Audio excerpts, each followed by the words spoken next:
Wahyu pasal 19. Nyanyian atas jatuhnya Babel.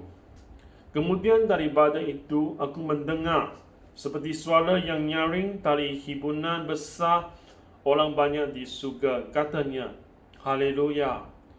Keselamatan dan kemuliaan dan kekuasaan adalah pada Allah kita, sebab benar dan adil segala penghakimannya, kerana Dialah yang telah menghakimi pelaju besar itu yang merosakkan bumi dengan pencaburannya, dan Dialah yang telah membalaskan darah hamba-hambanya atas pelaju itu.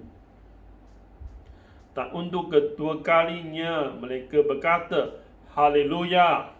Ya, asapnya naik sampai selama-lamanya. Dan dan keempat makhluk itu tersungkur dan menyembah Allah yang duduk di atas takhta itu, dan mereka berkata, Amin, Haleluya, Amin, Haleluya. Maka kedengaranlah suatu suara dari takhta itu, Pujilah Allah kita, hai kamu semua hamba-Nya, kamu yang takut akan Dia, baik kecil maupun besar. Perjamuan kahwin anak domba. Lalu aku mendengar seperti suara himpunan besar orang banyak, seperti desau air bar dan seperti deru guru yang hebat. Katanya, Haleluya! Kerana Tuhan Allah kita yang Maha Kuasa telah menjadi Raja. Marilah kita bersukacita dan bersorak-sorai dan memuliakan Dia, kerana hari perkahwinan anak domba telah tiba, dan pengantinnya telah siap sedia, dan kepadanya dikaruniakan supaya memakai kain linen halus yang berkilau-kilauan dan yang putih bersih. Linen halus itu adalah perbuatan-perbuatan yang benar dari orang-orang kudus. Lalu ia berkata kepadaku, tuliskanlah, berbahagialah mereka yang diundang ke perjamuan kahwin anak domba. Katanya lagi kepadaku, perkataan ini adalah benar, perkataan dari Allah. Maka tersungguhlah aku di depan kakinya untuk menyembah Dia. Tetapi ia berkata kepadaku, janganlah berbuat demikian. Aku adalah hamba, sama dengan engkau dan saudara-saudaramu yang memiliki kesaksian Yesus. Sembahlah Allah, kerana kesaksian Yesus adalah roh nubuat. Firman Allah, lalu aku melihat surga terbuka.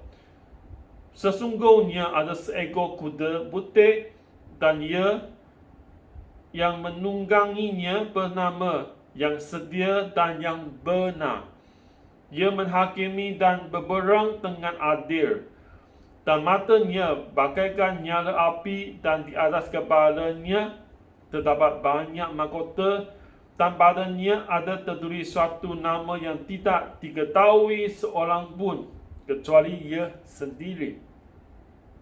Dan ia memakai jubah yang telah dicelut dalam darah, dan namanya ialah Firman Allah.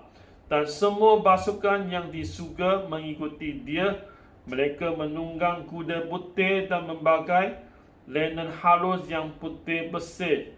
Dan dari mulutnya keluarlah sebilah pedang tajam yang akan memukul segala bangsa, dan ia akan menggembalakan mereka dengan kada besi.